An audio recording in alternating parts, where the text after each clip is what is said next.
Judging performance based on short-term results from the market is going to cause all sorts of just poor decision making. You'll think you're a genius when you're lucky, and you'll think you're an idiot when you're unlucky, which is why thinking of the stock market as an abstraction is so important. Lynch shares a wonderful point that Warren made about the stock market. The gist of it being that Warren doesn't believe that the stock market exists. The only reason it's there is as a reference to see if anybody is offering to do anything foolish. This helps him make the market his servant and not his master.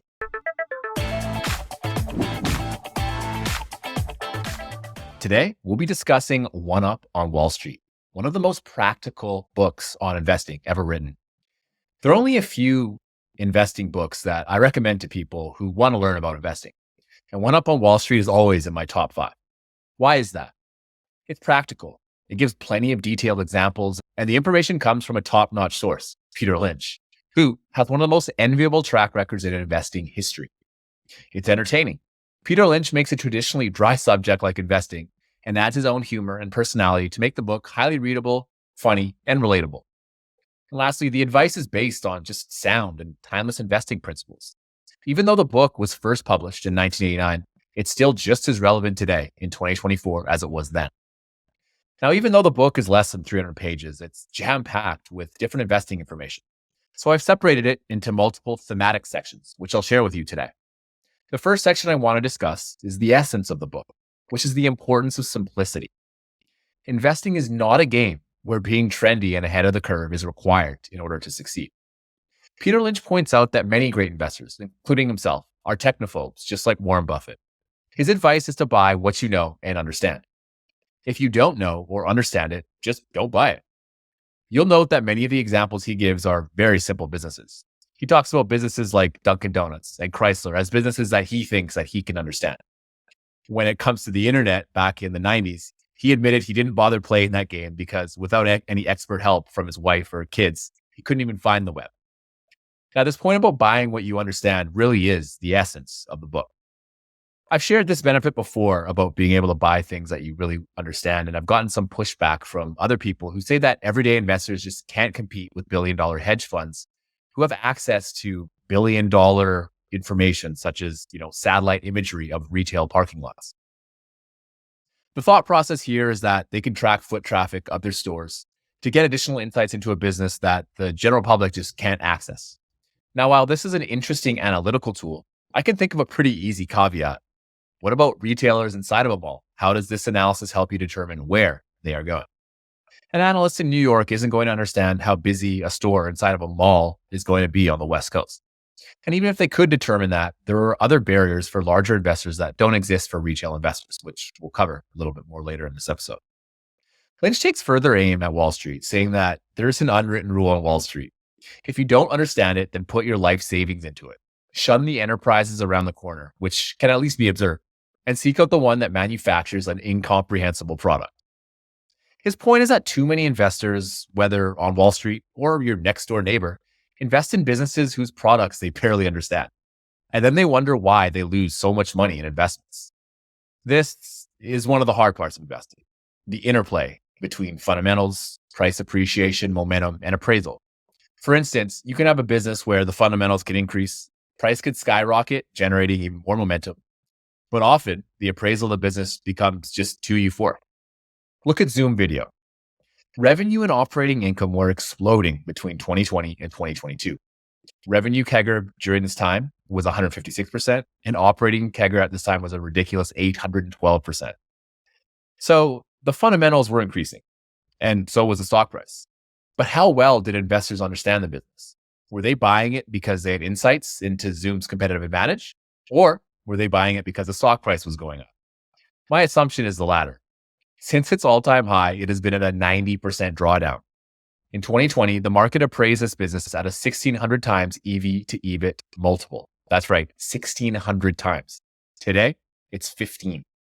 Now, this is a good seg into some cautionary advice for investing that Peter Lynch writes about. While you can like a product and even have intimate knowledge of a product, this isn't really enough information just to own the stock. Lynch cautions to never invest in a business until you do your own homework on things like company earnings, financial health, positioning versus competitors, plans for growth, management, and so forth. Returning to the Zoom example, many investors had used Zoom pretty extensively during the pandemic and probably had a great experience using the product. However, as Lynch said, that is insufficient information to buy the stock. A quick analysis of Zoom may have identified competitors such as Google Meets, Microsoft Teams, or WebEx, and failed to see the competitive advantage that Zoom had versus these tech giants. In that case, they may have simply taken a pass and avoided the 90% trip on the way down. Now, there's a mental model that I've been thinking about a lot lately that I've coined as covert cyclicality. It just means that we fail to see the embedded cyclicality of a business and make mistakes because of it. Did investors really expect Zoom to continue growing revenue at 156% per year for multiple years into the future? It's just not a sustainable growth rate. But if you use that growth rate, perhaps you could have actually justified paying those nosebleed valuations for the business. Another great example Lynch goes over is that of electronic data systems. This was a hot stock in the late 1960s.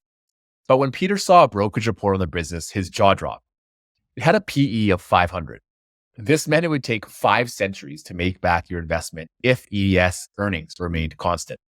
The even crazier part about this was that the analyst writing about it suggested that the PE was actually cheap and that EDS deserved an even higher evaluation of 1,000 times earnings. Now, the interesting thing about EDS is that the business EDS continued flourishing. Lynch writes, in the years that followed, EDS, the company, performed very well. The earnings and sales grew dramatically, and everything it did was a whopping success. EDS, the stock, was another story. In the following years, the price of the business declined from $40 to $3. And this was all during positive momentum with the business. But paying an infinite price will often end in misery. Now, let's be honest about investing. There are 0 investors who make a profit on every single investment that they make. For every winner a good investor has, they have a dud that moves nowhere or loses money.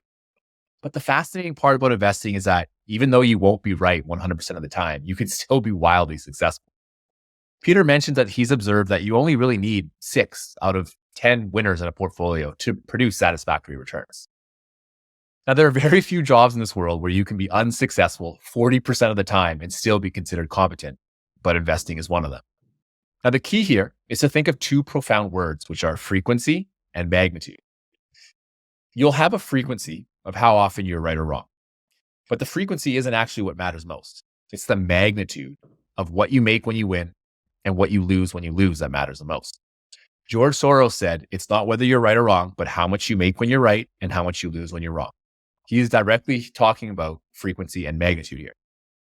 If you had one big winner, it can really just carry your investing for almost an entire lifetime. But by the same token, if you put all your money into a stock that goes to 0, you have decimated your ability to make money into the future. So make sure that you are taking very good care of your winners and avoid making mistakes that can really sabotage your entire portfolio. Now, what is one way to blow up your entire portfolio? Using leverage. Don't bother. The risk is just too high. One of Lynch's legendary quotes is, dumb money is only dumb when it listens to the smart money. I love this quote for just so many reasons. As I've gained more experience in investing, it makes just more and more sense. One of the biggest investment problems is the lemming-like behavior of retail investors who just go out and copy hedge funds. Now, there are actions that hedge funds make that I personally think are pretty pointless and don't bother copying myself. So here's 7 of them. 1, trying to beat the index every single quarter. 2, trying to time the market. 3, buying businesses with momentum. 4, going short. 5, using leverage. 6, pigeonholing yourself into exclusively buying into high market cap businesses. And 7, buying overly complicated financial derivatives. Now, this is why one of my guardrails is to never watch financial news. I know I'll probably generate some type of bias if I do. And to combat this, I just simply don't take part by not watching it. And this isn't just a saying. I literally never watch it. I couldn't even tell you what channel it was on if you asked me. Now, investing is a game where you're better off learning timeless principles from investors with worthy track records and putting those principles into action. If you observe Wall Street long enough, you'll realize very few follow the most common and valuable investing principles that have been around now for over a century. When I speak with other investors, I often find myself in awe of the number of mature businesses that they have in their portfolios, even when they seem to be telling me that they're in growth mode. As we'll go over more later, Slow growers or stalwarts are businesses that probably have the same chance of underperforming the market as they do overperforming.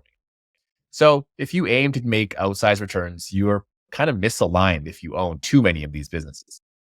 Now let's get back to one of the primary mistakes investors try to clone from the smart money, which is trying to time the market. Timing the market has existed since the inception of the market and will continue until the stock market ends. Speculation is simply a part of human nature. To fight the folly of market timing, there are a few things that you must first understand. Lynch made the excellent point that investors tend to be pessimistic and optimistic at precisely the wrong times. And because of this, it's simply pointless to attempt to invest in good markets and exit bad ones. In a study called Mind the Gap, they basically had a 10-year sample size that ended in 2023. And what they showed was that fund investors earned a 6.3% per year dollar-weighted return over 10 years, ended December 31st, 2023, while their fund holdings earned about 7.3%. Now, this was because they mistimed buys and sells, and they decreased their time in the market. Now, whether you own index funds or individual stocks, you're better off having your cash invested rather than trying to buy in at a future price that you hope will be cheaper than it is currently. Now, doing this sounds good in practice, but as these 10-year studies show, it just doesn't work in reality because you just have an inability to time them properly and your emotions do things that make you do silly things at the wrong times. But Lynch shares some really good news about our inability to time the markets. You don't have to be able to predict the stock market to make money in stocks, or else I wouldn't have made any money. I've sat right there at my Quotron through some of the most terrible drops, and I couldn't have figured them out beforehand if my life depended on it. So, what about the connections between the market and the general economy, economic booms and busts, and interest rates? To this, Lynch would say there is definitely a correlation between something like interest rates and the stock market. The problem is that nobody can predict what interest rates will be in the future. So any potential information that you get from attempting to predict that is going to be as useful as flipping a coin. Lynch points out that there are 60,000 economists in the US. And if they could only forecast recessions and interest rates twice in a row, they'd all be millionaires. But they aren't. And that should tell you something. Now, instead of market timing, Peter observed what people were talking about at dinner parties. He mentioned that when 10 people were more interested in chatting with a dentist about plaque than Peter about stocks, that would probably be a really good sign that the market was about to turn up. People love to talk, and a lot of that is just that, talk. So how do we separate the noise from the facts we need in order to make better decisions? Lynch says that logic really goes a long way to helping identify the illogic of Wall Street. Here he says, Wall Street thinks just as the Greeks did.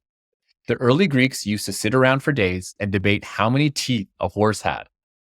They thought they could figure it out just by sitting there instead of just going and checking the horse. A lot of investors sit around and debate whether a stock is going up as if the financial news will give them the answer instead of just checking the company. Now, to me, this just screams that you should be checking the fundamentals of the business regularly, much more often than you should be checking the stock price. Instead of water cooler talk where people are talking about which industry is going to be the next hot sector to rotate into, look into a specific business and just find out if their products are flying off the shelf. Are they so busy that they now have to establish a backlog in order to meet customer demand? Or maybe the business is forced to increase its capacity by expanding its manufacturing. These are all honest signals that a business is improving rather than just looking at the stock price. And these are really the signals that you want to be focusing on when thinking about new investments rather than pontificating on what AI stocks are going to see the largest increase in the stock price. Peter had some other classic stories about the macro environment and how confusing it could be. For instance, he mentioned that the Cuban Missile Crisis was the closest that the world ever got towards nuclear war. Peter was scared for his family, himself, and his country. And yet on the same day as the crisis, the stock market fell a mere 3%. A number that is probably a lot higher than you would expect given the real possibility of a nuclear event. Then he notes that 7 months later, President Kennedy forced the steel industry to roll back prices. Lynch didn't have any fear for anyone's life, and yet the market had one of the most precipitous drops in history at minus 7%. Lynch writes, I was mystified that the potential of a nuclear holocaust was less terrifying to Wall Street than the president's meddling in business. Now, I really like this insight because it shows that if we can even predict future events, we can never predict how the market will react to these events. And in our ever changing world, there's always something to worry about. If every worry you have eats away at you and prevents you from staying invested, it's yet another reason that you probably should not be invested in individual stocks, as you're going to have a very, very hard time succeeding. Now, let's take a short detour here and talk a little bit about what Peter Lynch thought about the efficient market hypothesis. As you may have already guessed, he was not a fan. Through all the experiences that Lynch had, he could see that the academic side of investing was really disconnected from reality, and therefore it had limited utility for him. He made an observation that it's hard to support academic theory that states the market is rational when you know someone who just made 20 times on a KFC investment and spelled out in advance before they made that money why the stock was likely to rise. Because of this, Lynch distrusted theorizers and prognosticators. This point here about Lynch being a contrarian on Wall Street is worth discussing more. When he wrote this book, IBM was the equivalent of our Apple, I think, in 2024. Lynch said that there was an unwritten rule in Wall Street that you'd never get fired from your job if you lost money investing in IBM. If you bought IBM and its stock went down, your boss would call you into his office and ask, "What's wrong with IBM?" But if you bought something like La Quinta Motor Inns and it went down, your boss would ask, "What's wrong with you?" Now, this fits in perfectly with a recent chat that I had with Scott Barbie on TIP658. In that episode, I referenced a quote that Scott wrote in one of his letters. As a deep value investor, if you get it wrong, you can get hit. It's one thing to forecast Cisco earnings wrong in 1999 and lose money conventionally. But if a deep value investor loses money failing to spot an accounting scam on, say, a small mining stock, that can really damage their reputation. Now, the primary lesson here is that investors on Wall Street don't have the luxury of purely looking for businesses that will go up in value in the future. They have investors to appease. They have bosses looking over their shoulders. Some even have a legacy that they want to maintain. So fitting in the crowd and not doing anything overly exciting is often the easiest way to tick off all these boxes and act similarly and get similar results to all the other investors out there. But following the crowd isn't the roadmap to finding outstanding investments. This is yet another reason to avoid following Wall Street blindly.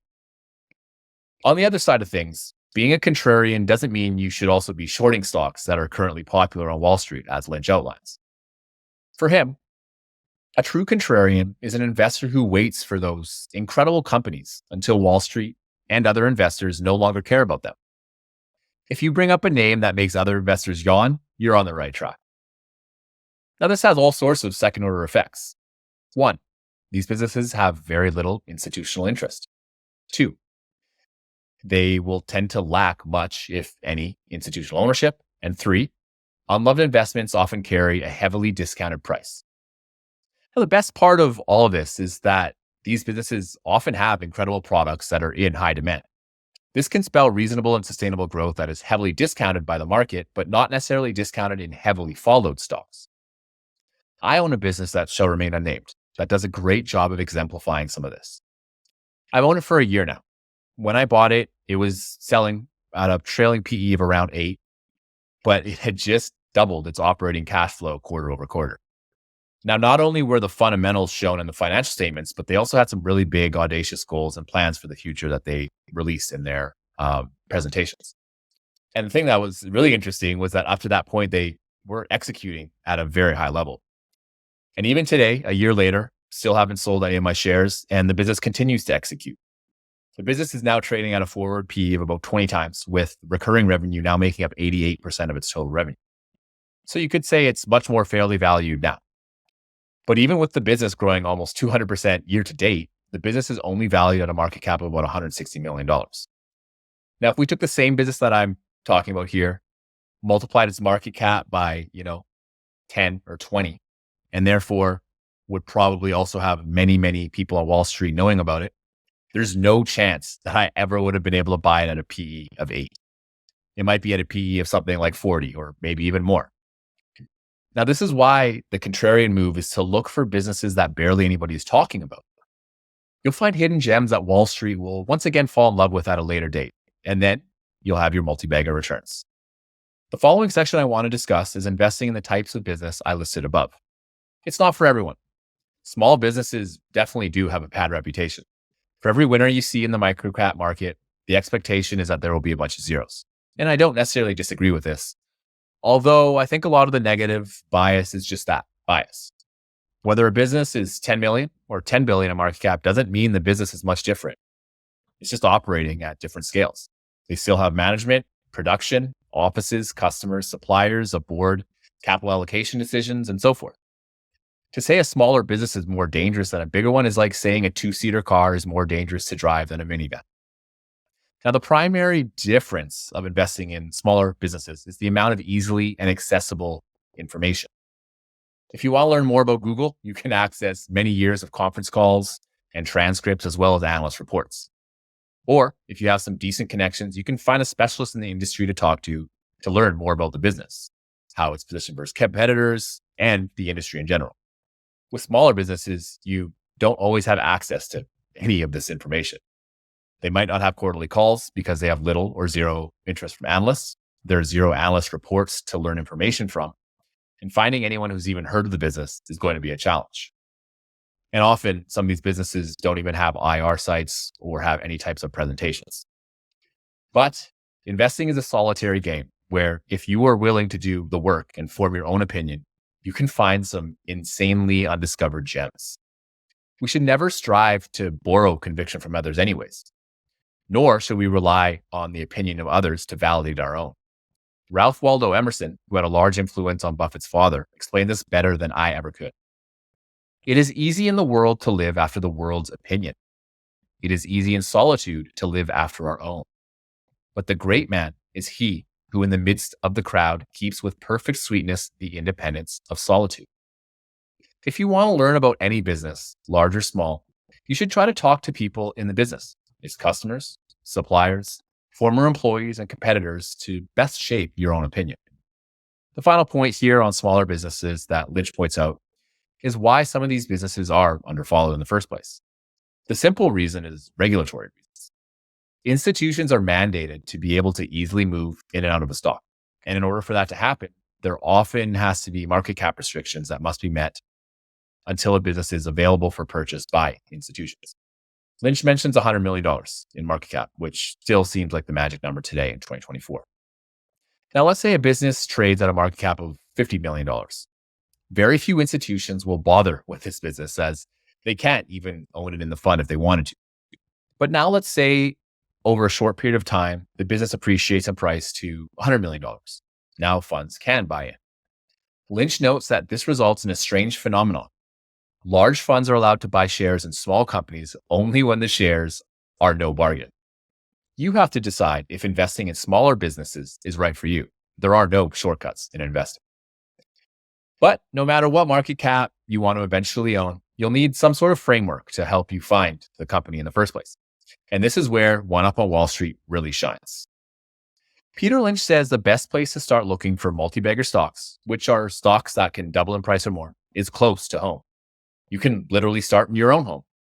A technique that Monish Pabrai shared at the Berkshire Hathaway Annual this year was how college students with little life experience could find ideas. His solution was simple. Look at your bank and credit card statements and observe where you're spending money. Those are products and services that you have firsthand knowledge of and might have an edge over the market. Another way I like to add to this is by asking friends and family. I know Peter Lynch got many of his ideas from his wife and children and learning where they shopped, which would lead him to his next area of mining for ideas, which was going to the mall. A trip to your local mall is a simple way of finding new ideas that might also be undiscovered by Wall Street. For instance, Lynch says the customers in Central Ohio, where KFC first opened up, the mob down at Pick and Save, all had a chance to say, wow, this is great. I wonder about the stock, long before Wall Street got its original clue. The other interesting piece of information that the average person can get on a business is to spot when a business is really starting to heat up. Lynch says that the grassroots observer can witness the power of a turnaround 6 to 12 months before a regular financial analyst can. And this can give a really good head start to investors that are anticipating increased earnings power, which is ultimately what makes a stock go up in price. We'll be going over this a little more later in this episode. The primary lesson that he imparts here is that investors should put in, at a minimum, the same amount of work they do when shopping for groceries. Most people want a good deal when they go grocery shopping, and the same should be true for picking stocks. Now, the last great place to search for ideas is through your work. Your work offers incredibly good insights into products and services that a business simply cannot run without. I was recently chatting with a member of the TIP mastermind community who specializes in the food industry. Through his privately owned partial ownership of a local food manufacturer, he has come to gain excellent insights and contacts into things like products that are flying off the shelf in other retail locations, distribution, sales strategies, and observations on margins of different companies in that arena and their competitors. Now, all this information he uses to help him generate ideas for investing in public businesses. If you look at Stig, through his extensive work managing the Investors Podcast Network, he's gained excellent insights into podcast distribution and advertising, which is a significant reason why, as far as I know, he still owns Spotify and Alphabet. So, the simple reasons with Spotify is it's the biggest podcast distributor in the world, and he has worked with them now for quite a few years and has some decent insights into how they operate and the lead that they have over competitors. And then when you look at Google, YouTube is another great video distributor. And even though TIP, you're probably listening to this maybe as a podcast, but you might also be just throwing this on YouTube and not even watching me speak, but just listening to it. So because of that ability of YouTube to work both on video and audio, it's a very powerful platform. And Stig realizes the power of that, which is why you'll see all of our episodes on YouTube as well. Now, Lynch makes it very clear that simply using a business's product is not enough reason to buy the stock. There are 3 things you must do to find out if a product or a service that you're using is also a publicly traded business worth owning. So the first thing you have to do is do the proper analysis on the business to understand if, it has the right metrics. Is it a business that's not growing at all? Is it losing money? Is it piling up debt? Is management involved in some sort of fraud, or, has management not have any track record of success in previous endeavors? These are all things that you need to take into account. The second one is that if you think a business is good in your location, you should actually wait and see if it's good in another location as well. And the third one here is if you love a specific product, you must ensure that the parent company will earn meaningful revenue from its sales growth. Now, I already covered some of the tenets of proper analysis, but in case you need a quick refresher, they are things like analyzing a company's earnings, financial health, positioning versus competitors, plans for growth, management skills, capital allocation, etc. The second point here about a business that is testing new geographies is very important. Lynch writes, successful cloning is what turns a local taco joint into a Taco Bell or a local clothing store into the Limited. But there's no point buying the stock until the company has proven that the cloning actually works. Now, this is a very good cautionary warning to ensuring that a business will take off in other states where preferences can be different. The beginning of the quote I said above actually references a business that Lynch didn't buy, which was called Builders, which at the time Lynch thought was a mistake. But fast forward a few years and Builders' excessively aggressive growth actually spelled the demise of the business, and it ended up filing for Chapter 11 bankruptcy. While it was great in Lynch's home state of Massachusetts, it just didn't fare well in other locations. Now, many of you will be familiar with See's Candies, the low-hanging fruit example. Buffett and Munger had a heck of a time attempting to expand the business outside of the state of California before ultimately giving up for a time. But they clearly didn't give up fully, as I went on See's website and I can see that they're selling their products in many different states as well as internationally, albeit on a much smaller scale than in the US. Now, if you find a product you use and like, and the company is looking to expand, it might be worth waiting a while to observe how busy locations are in other states or countries. One example that I like to use this on is Aritzia. I've been traveling pretty regularly to the US in places like New York, Washington State, or Hawaii. And whenever I'm there, I love going to the local Aritzia store to see how busy the locations are. And I usually see that they're packed, and I love seeing that. So the final point here before you decide to buy stock of the product you like is to make sure that the product produces a meaningful amount of revenue for the parent company. Lynch gives a really good example of a skin cream that was made by Johnson& Johnson, which was called Retin-A. The product was originally intended for use as a treatment for acne. But then doctors discovered that it could also be used to fight skin blots and blemishes that were caused by the sun. The product picked up a news headline and took off as an anti-aging wrinkle fighter. Investors clearly loved all the positive news as well. Johnson & Johnson's stock jumped $8 per share in 1988 in the 2 days after the article was released. This added a whopping $1.4 billion in market capitalization to Johnson & Johnson. Now, this sounds great and all, but it's a pretty clear example of how irrational markets can be.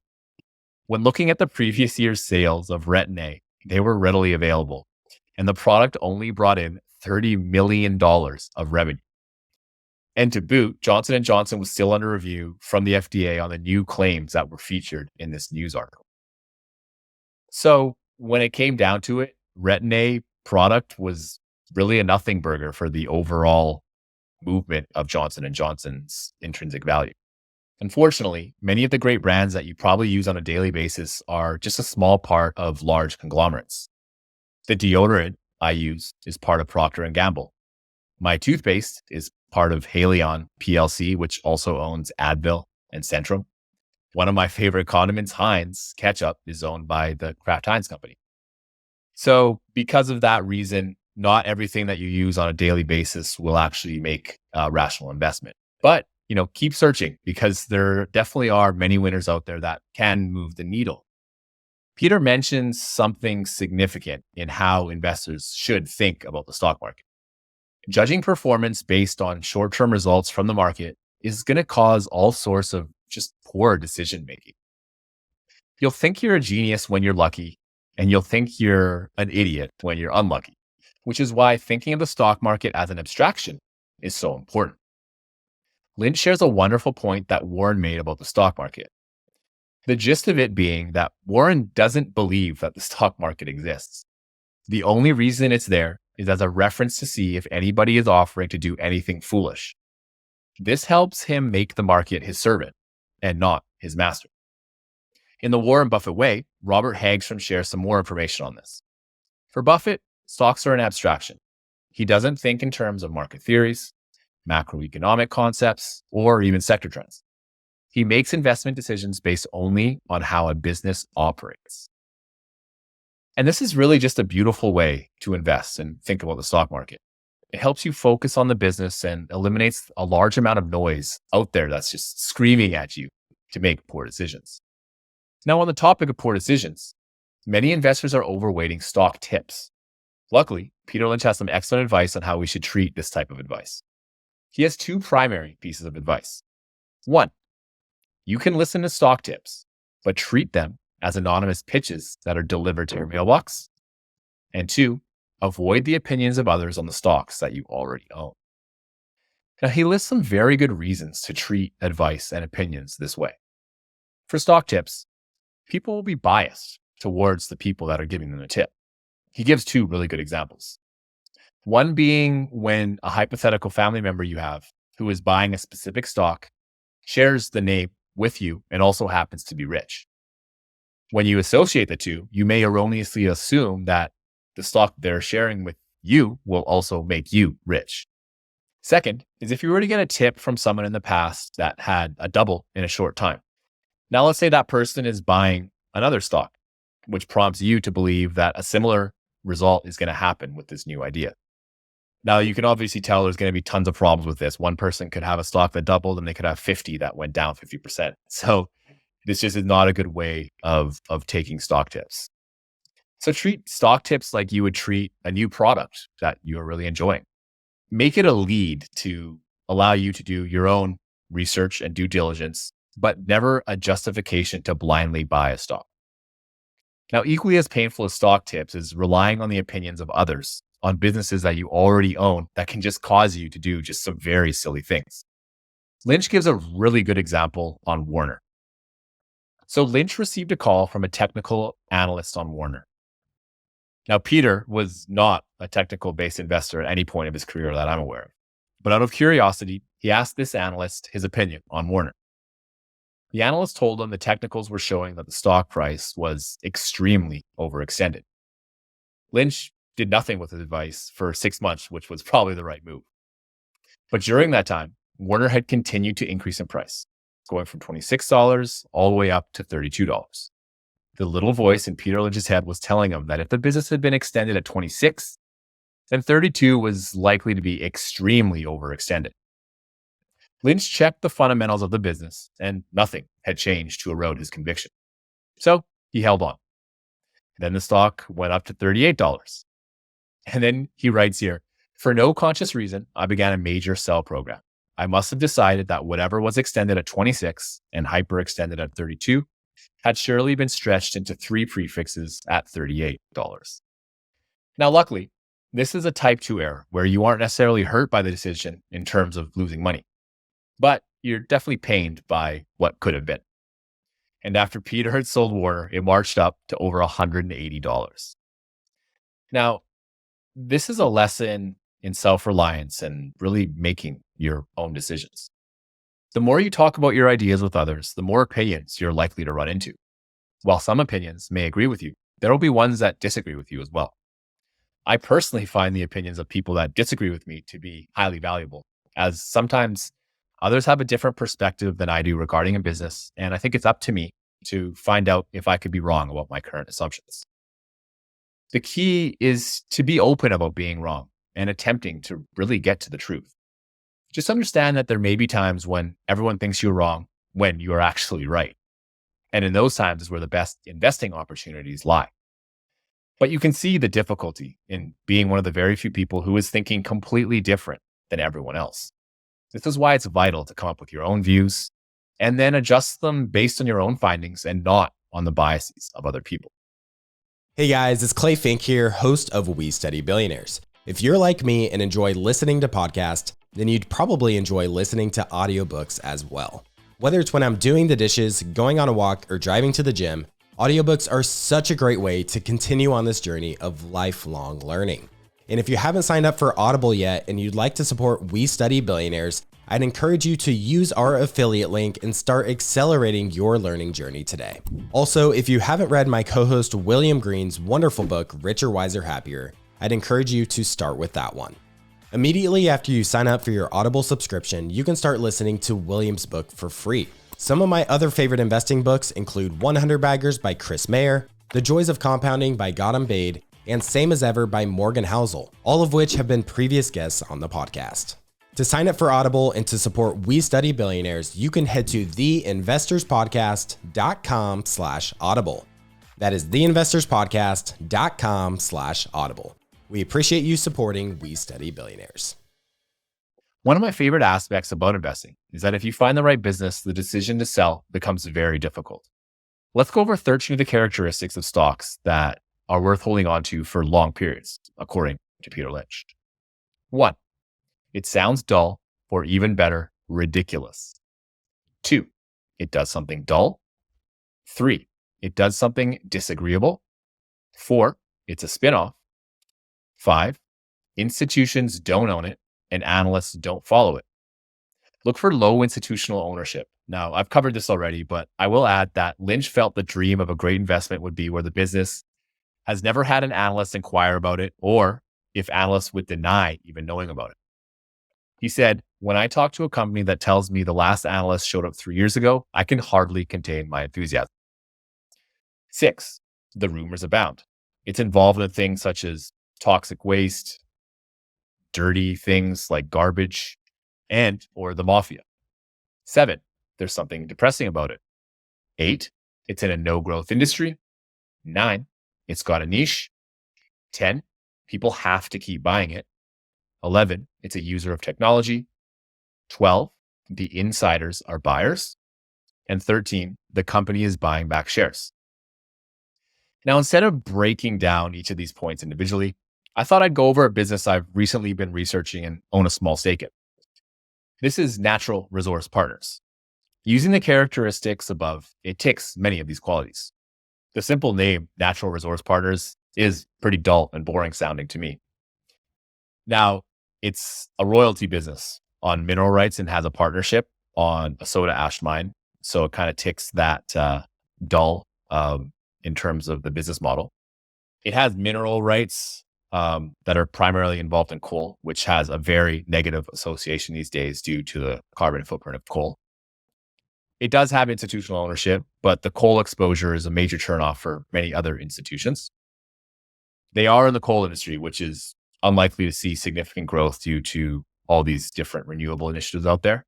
And coal is cyclical, as the royalty payments are based on things like coal volumes and coal pricing.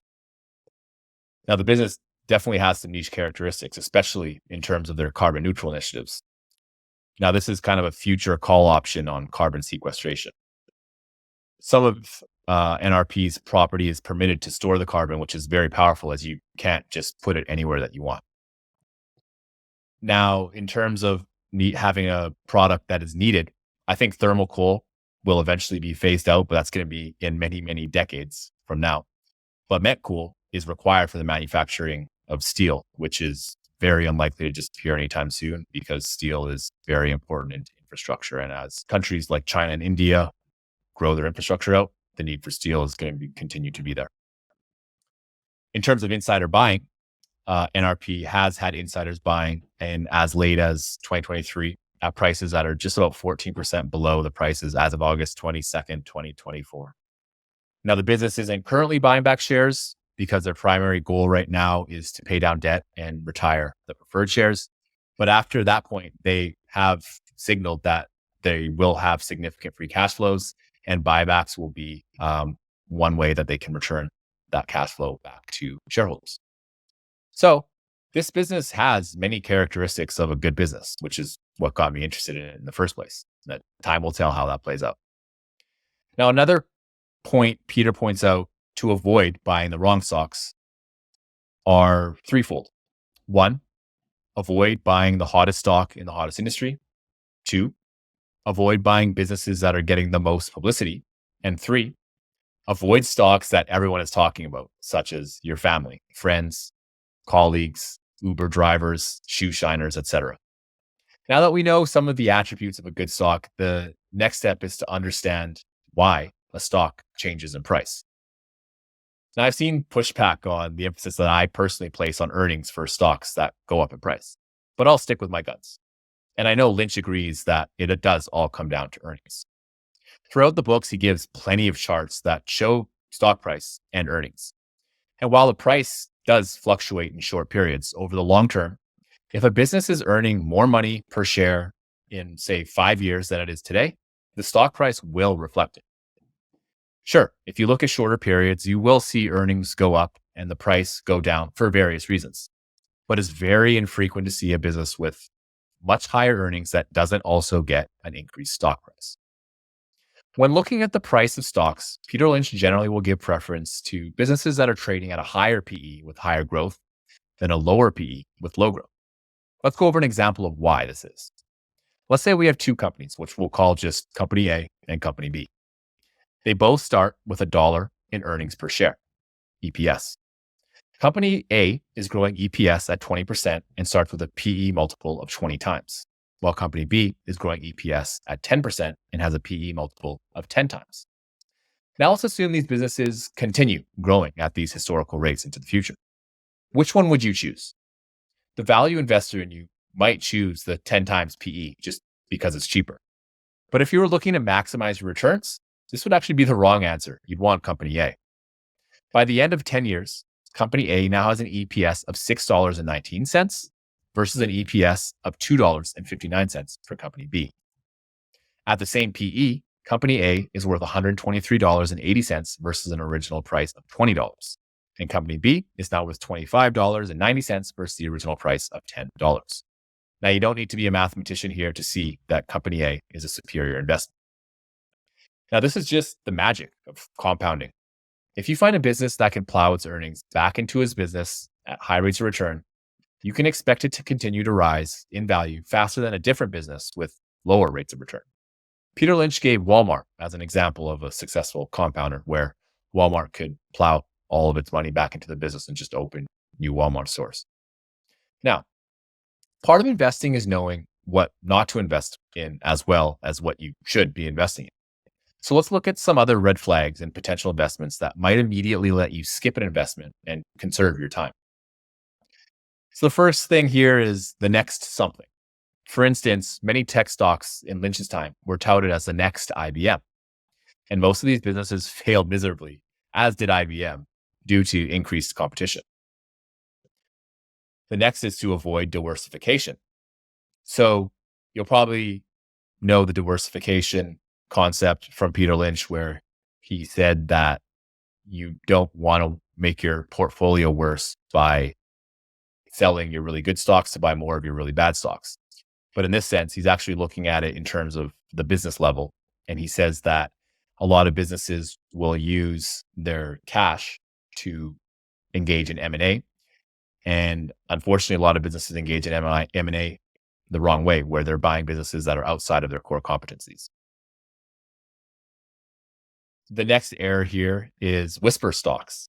So these are stocks that reportedly can solve big problems, but they just come with too much hair.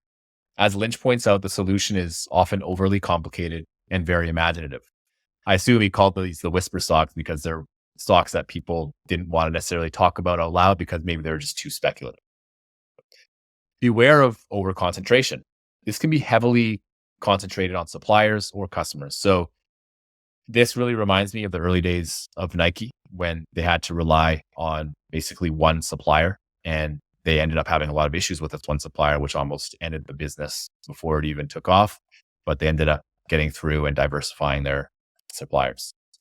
And then another recent example, when you look at customers, is Micron and Huawei. So Micron was no longer able to sell to Huawei because of their relationship with the Chinese government. But Huawei actually made up 10% of Micron's revenue. So losing that one client was pretty painful in the short term. Next one here is beware of the exciting name. So .com in the tech bubble was just a really good example. So in 1999, there was a business called MIS International.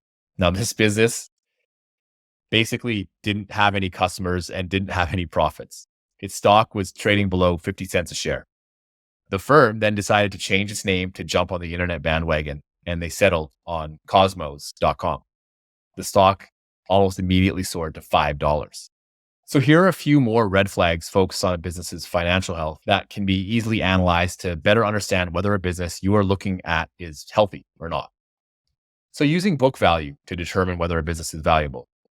Lynch gave an example of Penn Central, which had a book value of $60 and then immediately went bankrupt. He also gave the example of a business called Allen Wood Steel, which had a stated book value of $40 per share. Within 6 months, it had ended up filing for Chapter 11 bankruptcy. But unfortunately, its assets were overstated and in a mess, and they ended up selling for only $5 million. So the point being that book value isn't always very valuable, especially in these bankruptcy situations where the assets may be heavily marked up. Another one he talks about here is buying businesses whose inventories are growing faster than sales growth. This is a really, really good metric to track if you own retail businesses, groceries type businesses, or any business that requires inventory that it needs to sell in order to generate sales. He gave a really good example of a company that he visited where they had such a buildup in inventory that they had to store their inventory in the parking lot. And this was a really giant red flag that the business was unable to sell its inventory. And it was probably a pass. And then the last one here is just to do with pension plans. So vested pension plan benefits should hopefully be lower than pension plan assets. But if it's in reverse, then if bankruptcy was to happen, those pension plans need to be continued to be paid. So you as a shareholder are going to get further punishment in that case. So now that we have a better idea of characteristics to look for in winning and losing stocks, how do we manage them inside of a portfolio? Lynch had some really interesting takes here that were not necessarily information that he followed himself while running the Magellan Fund. He said that you shouldn't focus on a fixed number of stocks, but investigate how many good stocks you know about on a case-by-case basis. He writes, in my view, it's best to own as many stocks as there are situations in which A, you've got an edge, and B, you've uncovered an exciting prospect that passes all of the tests of research. Maybe that's a single stock, or maybe it's a dozen stocks. Maybe you've decided to specialize in turnarounds or asset plays, and you buy several of those.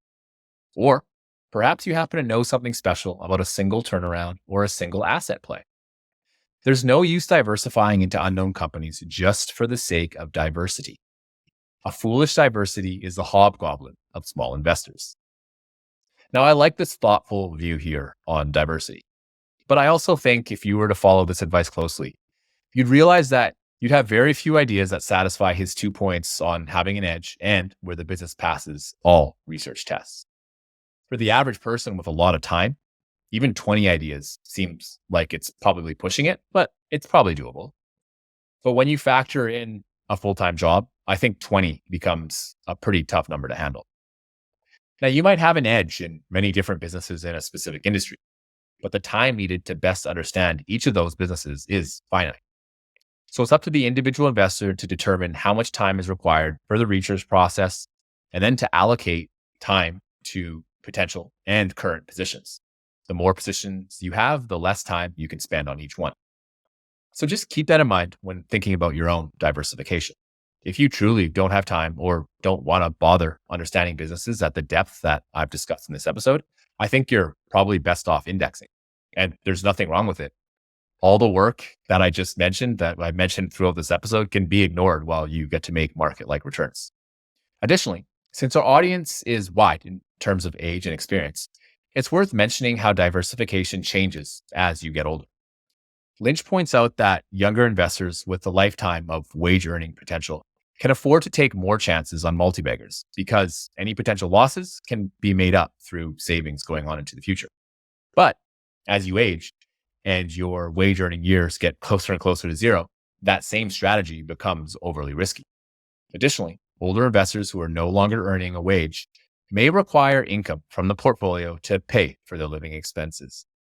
As we will discuss here shortly, dividend-paying stocks have a certain qualities that could be positive for some investors and negative for others. Now that we have a better understanding of how to manage our portfolios based on our time preferences and age, let's discuss one of the most difficult parts of investing, which is selling. Lynch says that many investors follow selling adages that have been set by short-term thinkers. He mentions platitudes like take profits when you can and a sure gain is always better than a possible loss. But he points out that if you've done the necessary work, bought the right stock, and have the business's fundamentals improving, it's really a shame if you sell it. Now, there's always this tug between understanding when a business's growth story ends, slows down for good, temporarily slows down, or hopefully accelerates. And if you can properly designate your business into one of those buckets, you can best understand which business is worth selling or keeping, or even buying more of. Long-term investors should be concerned with businesses where growth is accelerating. But a true value investor should look for temporary slowdowns in an otherwise great growth story. These temporary hiccups in growth can often scare away many investors who fear that growth is permanently decreased. When this happens, many investors will panic sell, offering wonderful opportunities to long-term investors who have a good understanding of the temporary nature of concentrated periods of slow growth. Lynch also discusses two examples of people who sell for completely irrational reasons. One are people who sell a stock because it's cheap and they can't lose much. Now, let's say we have two people that have $10,000 to spend on one stock. One person spends it on a stock that's $100 a share, and another person spends it on a stock that's $1 a share. Now, if each of these stocks go to zero, you're still losing $10,000. So this information is nonsensical. Now, the second irrational reason for selling is in regards to when you use somebody else's gain and compare it as a personal loss to yourself. Now, investing is a game where nobody, and I mean nobody, will pick every single winner.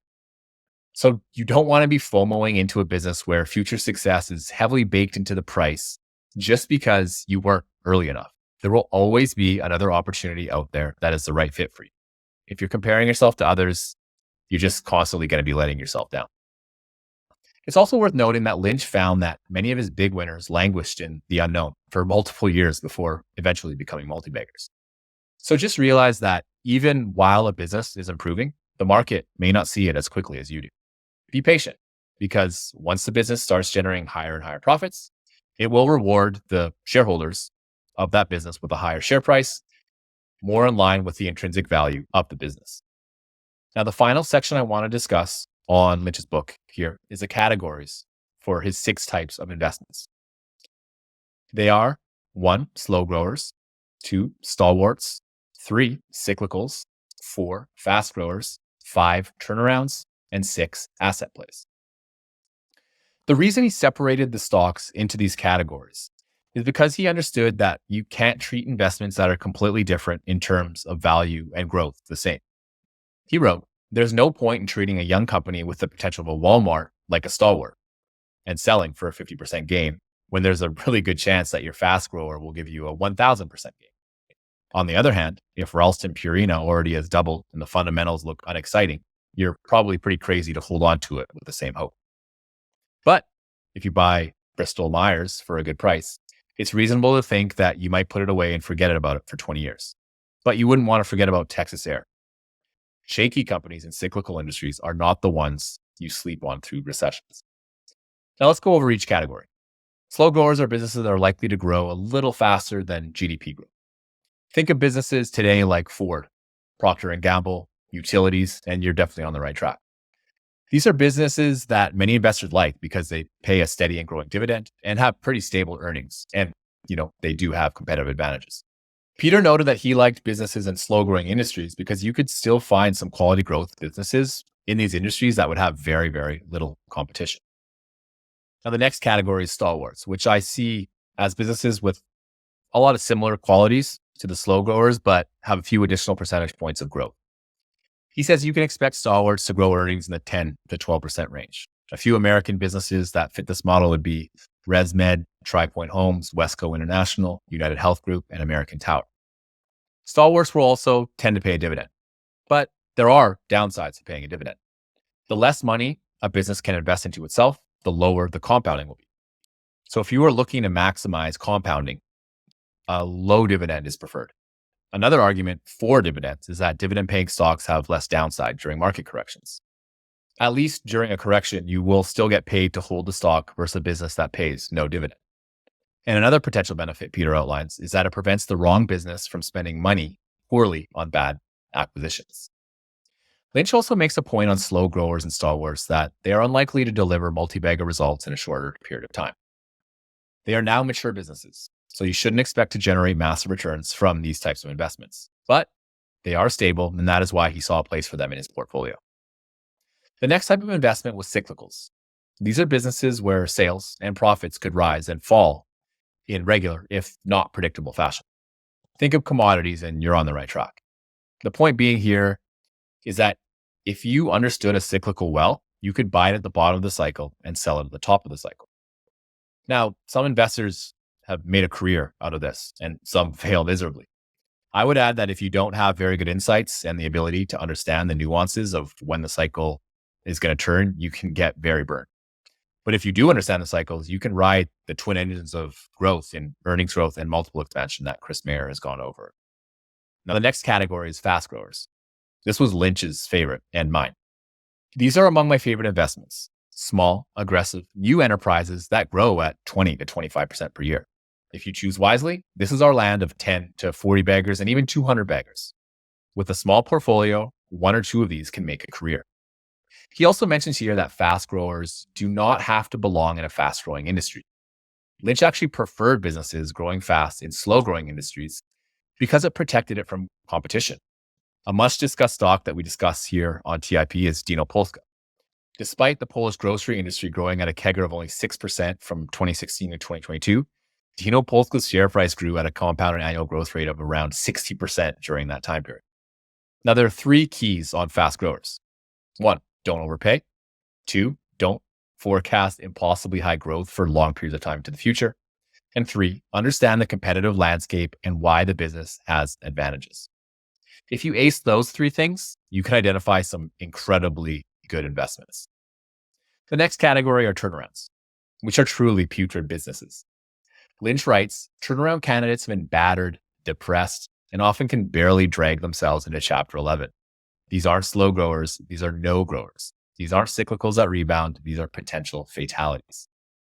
Now, in order to profit from these types of businesses, you must understand what catalyst is going to bring the business back from the dead. Being acquired is often a good solution, as the acquirer may have the resources to right the ship and improve the financial health of the acquirer. I personally don't bother with these types of businesses, but I do see the attraction. Many of these businesses will trade at very low single-digit PE multiples. And if they can turn things around in short order, you'll often profit just from multiple expansion alone. The final category are the asset plays. These are businesses where a company is sitting on a valuable asset that you know about, but maybe Wall Street is overlooking. While it doesn't happen very often with Wall Street having their army of analysts with great resources, it does still happen if you look close enough. Lynch points out that the local edge can be utilized to a high degree on asset plays. Asset plays require the investor to have a good understanding of a business's balance sheet. The key is to look at the assets on the balance sheet and determine if the assets are at cost or current value. Many businesses are not required to list their assets at current value. So you can find businesses where they may have assets on the books that they bought 30 years ago, such as land, that have appreciated by multiples since that time period. If you live in an area where you know the land is being developed and you have some insider knowledge about the value, you can really see where the local edge can play its advantage. That's all for today. Thanks for tuning into this episode. If you'd like to connect on X, follow me at irrationalmrkts, or feel free to add me on LinkedIn. I'm constantly working to enhance the quality and value of each episode for you. So I'd love to hear your feedback, whether it's positive or constructive, so I can continue to improve your listening experience. Have a great day. I would spread my bets and invest across the life cycle.